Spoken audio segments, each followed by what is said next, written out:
Assalamualaikum warahmatullahi wabarakatuh. Anak-anakku kelas 11 yang Bapak banggakan.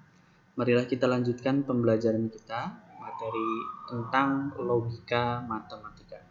Mohon kalian perhatikan dengan baik supaya nanti kalian bisa memahaminya. Baik anak-anak kalian, sengaja pada pertemuan sebelumnya Pak Heri memberikan tugas kepada kamu untuk merangkum ataupun membaca materi tentang logika matematika. Pak Heri harapkan kamu sudah memiliki pengetahuan awal tentang materi logika matematika tersebut. Sehingga ketika kita sekarang sama-sama bahas, kamu akan semakin paham. Baik, ada sedikit tambahan wawasan. Di sini ada seorang tokoh yang bernama Aristoteles. Beliau itu hidup 400 tahun sebelum Masehi, dan ternyata Aristoteles ini adalah orang yang pertama kali mengembangkan logika, yang mana logika itu dia gunakan untuk memecahkan masalah yang ada di kehidupan sehari-hari.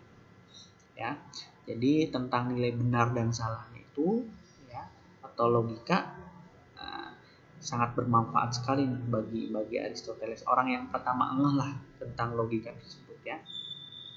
Oke, selanjutnya ada beberapa hal yang harus kalian pahami dalam mempelajari materi logika matematika. Nah, yang pertama kita pahami dulu apa yang disebut sebagai pernyataan, atau disebut juga proposisi, atau disebut juga premis, ya. Jadi pernyataan adalah suatu kalimat yang bernilai benar atau salah, tetapi tidak sekaligus benar dan salah. Jadi kalau kalian ada menemukan sebuah kalimat berdasarkan wawasan maupun pengetahuan kalian, pasti kalian bisa menentukan kalimat itu benar atau salah, ya. Nah, yang namanya pernyataan itu gak boleh yang namanya benar juga, salah juga. Jadi yang namanya pernyataan itu harus jelas, benar ya benar, salah ya salah. Itu yang disebut sebagai pernyataan. Oke, di sini Pak Heri memberikan 3 contoh. Pernyataan pertama, rasa air laut asin. 2 adalah bilangan prima. Jakarta adalah ibu kota Jawa Timur. Nah, dari ketiga pernyataan ini, berdasarkan wawasan kita bisa menentukan pernyataan ini bernilai benar atau bernilai salah. Yang pertama adalah rasa air laut asin. Ya, ini tentunya bernilai benar. 2 adalah bilangan prima. Nah, ini bernilai benar juga.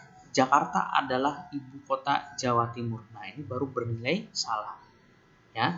Nah, Pak diharapkan untuk masalah definisi pernyataan anak-anak sekalian udah paham. Oke, selanjutnya pernyataan itu ada 2 jenis nih anak-anak. Ada pernyataan tunggal dan ada pernyataan majemuk. Bedanya apa? Kalau pernyataan tunggal itu pernyataan yang hanya ada satu, ya, hanya ada satu pernyataan. Contohnya ya tadi nih, ketiga pernyataan ini adalah pernyataan tunggal karena cuma ada satu pernyataan. Nah, selain itu ada juga pernyataan majemuk. Kalau pernyataan majemuk itu lebih dari satu pernyataannya. Ini contoh, Jakarta terletak di Pulau Jawa, pernyataan pertama atau ke-1, dan ibu kota RI, pernyataan kedua. Nah, kan 2 pernyataan ya, makanya ini disebut sebagai pernyataan majemuk.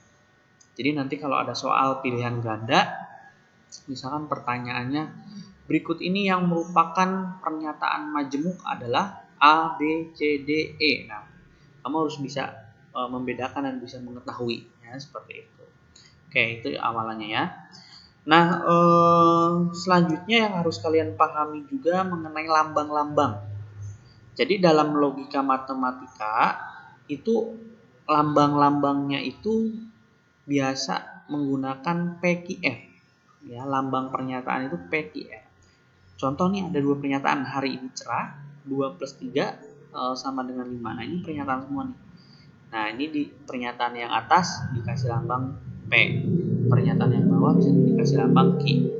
Jangan salah, 2 plus 3 sama dengan 5 itu juga kalimat, cuma kalimat matematika yang menggunakan angka, ya, dan lambang nih, seperti itu.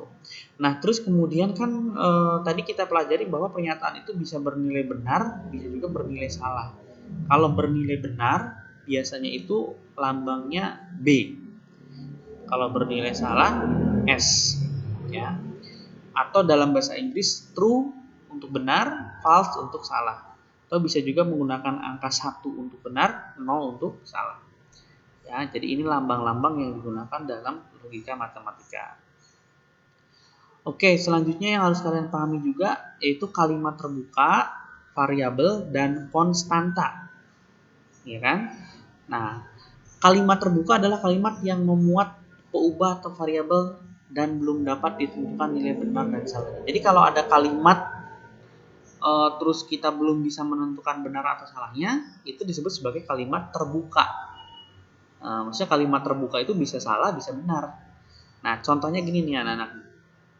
Kota P merupakan daerah wisata. 2 ditambah X sama dengan 88. Ya kan? Nah, di sini yang A itu kalimat terbuka. Kenapa? Karena di sini ada tertulis kota P.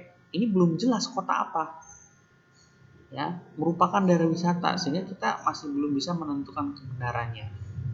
Ya, kecuali kalau di sini misalkan kota Bandung merupakan daerah wisata, kan jelas Bandung nih. Oh, Bandung, kamu bisa menyimpulkan. Oh, benar Bandung kota wisata. Oh, berarti betul. Kalau ini masih tertulis kota P, berarti kalimat terbuka. Ya kan?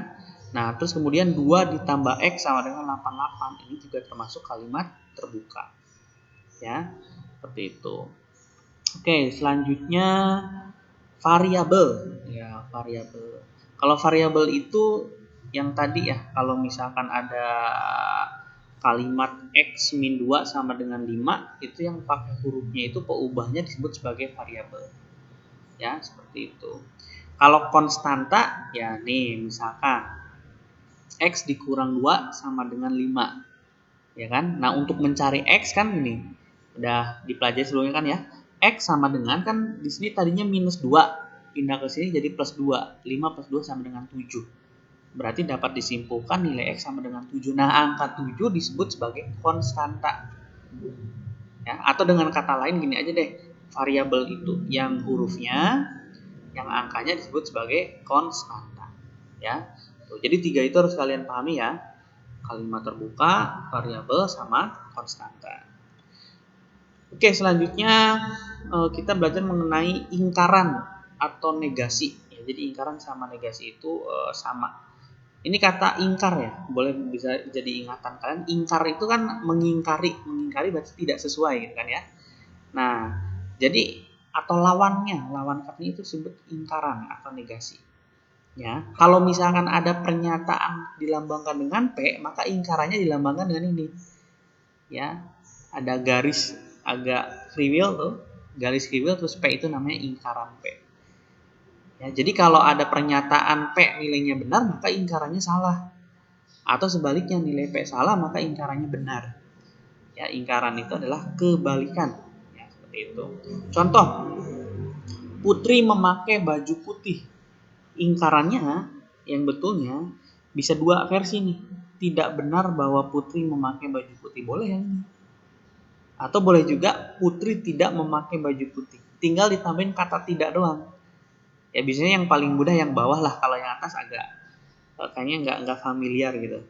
Ya, jadi ingkaran dari pernyataan Putri memakai baju putih yaitu Putri tidak memakai baju putih. Nah, gitu ya. Oke, lanjut. Nah, ini contoh juga nih, ya kan? Nih, ada pernyataan Ki, 3 tambah 2 sama dengan 7. Nah, ini kan bernilai salah. Kenapa salah? Karena 3 tambah 2 harusnya 5. Ingkarannya, 3 tambah 2 tidak sama dengan 7. Jadi kalau yang atasnya sama dengan, berarti tidak sama dengan. Nah, kan benar kan? 3 tambah 2 tidak sama dengan 7, benar kan? Nah, tadi seperti yang dibahas di awal. Ingkaran dari pernyataan yang salah itu pernyataan yang benar. Ya. Kemudian yang ini, 5 tambah 6 lebih besar sama dengan 10. Ini benar. Karena 5 tambah 6 itu 11 kan? 11 itu lebih besar sama dengan 10. Tuh.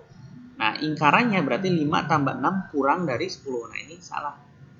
Nah, ini kalian harus paham nih. Coba di telaah lagi, ya, dilihat lagi. Ya. Nah, ini untuk definisi tadi udah, ya. Nah, jika pernyataan P bernilai benar, ingkarannya salah. Jika pernyataan P bernilai salah, ingkarannya benar. Ya, Ingat, belajar logika matematika itu harus fokus bener ya. Kalau kamu nggak fokus pasti agak sulit memahami ya. Nah, ini tabel kebenaran. Nah, tabel kebenaran, pernyataan P-nya benar, maka ingkaran P-nya salah. Pernyataan P-nya salah, maka ingkarannya P-nya benar. Ya, ingkaran atau negasi gitu ya. Oke, lanjut aja nih ke latihan. Tapi latihannya kita bahas bareng-bareng aja deh biar kita sama-sama paham ya. Nah, ini pertanyaannya gini, manakah yang merupakan kalimat pernyataan, bukan pernyataan, atau kalimat terbuka dari kalimat-kalimat berikut? Nah, ini ada sampai H ya. Coba kita cek. Gunung Semeru terletak di Jawa Barat. Nah, ini menurut kalian apa nih jatuhnya? Pernyataan, bukan pernyataan, atau kalimat terbuka? Nah, jawabannya adalah pernyataan. Dan kebetulan di sini pernyataannya bernilai salah karena Gunung Semeru ada di Jawa Timur. Tokyo ibu kota Jepang. Ya, pernyataan juga, cuma yang ini kebetulan betul. Pergilah engkau sekarang. Nah, ini bukan pernyataan. Ya, ini tepatnya kalimat perintah kan gitu. Ya. X adalah bilangan prima kurang dari 20. Nah, ini nih. Kalau masih belum jelas angkanya, masih ada variabel X, itu disebut sebagai kalimat terbuka. 7 adalah faktor dari 63. Nah, ini pernyataan. Ya, pernyataan. Betul nggak sih 7 faktor 63? 9 kali 7, 63. Oh, berarti benar ya. Ini bernilai benar ya. Oke, 5 tambah 3 sama dengan 10. Nah, ini pernyataan juga, cuma bernilai salah. Karena 5 tambah 3 sama dengan 8. Ya kan? Terus 6 tambah A kurang dari 8. Ingat, ada variabel berarti merupakan kalimat terbuka. 75 habis dibagi 4. Nah, ini pernyataan juga, cuma bernilai salah. Ya. Jadi ini dari A, B, C, D, E, F, G, H kamu harus paham. Ya. A pernyataan, B pernyataan, C bukan pernyataan, yang D kalimat terbuka, yang E pernyataan, yang F pernyataan, yang G kalimat terbuka, yang H juga pernyataan ya, seperti itu. Oke, lanjut.